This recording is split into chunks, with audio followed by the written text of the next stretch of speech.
দোকানদারও ভাই মিথ্যা কথা বুঝছেন। কালকে চাল কিনছি 25 কেজি, দোকানদারে কইলো এটা স্বর্ণ, মানে ভাত ভালো স্বর্ণ। 25 কেজি 1200 কিনলাম। এখন বাইত নিয়ে বস্তা খুইলিয়া ডামু ঢুকাইয়া আজকে যত রাঁধছে 1 কেজি চাল। 1 কেজি চাল রাঁধে দেখাচ্ছে ওই সরকারি চাল যেরকম নরম নরম ভাত এক উত্তে নিয়ে নরম হয়ে যায়, এই চালগুলো এগুলো সরকারি চাল। আমি আগে কিনছিলাম 30 কেজি আরেকজন থেকে সরকারি চাল, সেই চাল আর কালকে চাল মিলাইছি, দেখতে আছে চাল এটা সরকারি চাল। এটা দোকানদারে মিথ্যা কথা বললে আমার কাছে বিক্রি করছে 1200 টাকা।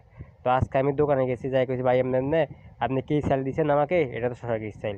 তো সে কইতে আছে দাঁড়ান আমি আমার যেগুলো চাল আনছি ডিলার হেরে ডাক দিই। তো হেসো আইসে আইয়া কইতেছে এমনি আমি কইতেছি এমনি চাল তো সরকারি, এটা তো হেঁটে মিলছে চাইল, এটা তো ভালো না চাইল। কারণ ডিলার কয়, ডিলার কি তবে ডিলার ভাই ভাই ডিলার কথা কয় না, ডিলার তো বুঝে গেছে আমি তো দূরে ফেলেছি সরকারি চাইল দিই। ডিলার কয় আচ্ছা ভাই কী করবো, এটা চাইল ভালো না আমি জানি। কারণ আমি কইছি হ্যাঁ রে এটা না ব্যস্ত তবু বি চালাইছে। আচ্ছা ভাই বাদ চাইল তো এটা নিয়েছেন, এটা খাইলেন পরবর্তী আবার এটা নিন না, এটা চাইল খারাপ। দেখছেন দোকানদারে কত মিথ্যা কথা বলে। সরকারি চাইল বেছে আবার কয়টা সন্না 28 ভালো চাইল।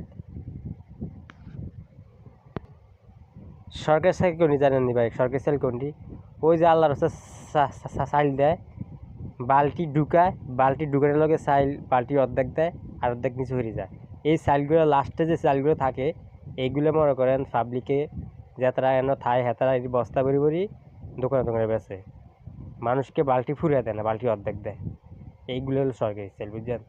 ভিডিওটা শেয়ার করে দেবেন যেন এরকম কারোর সাথে না ঘটে, যেন মানুষের সুস্থভাবে চাইল হয়, মানুষের চাইল ঠিক মতন পায়, যেন বালতি ফুরিয়ে দেয়।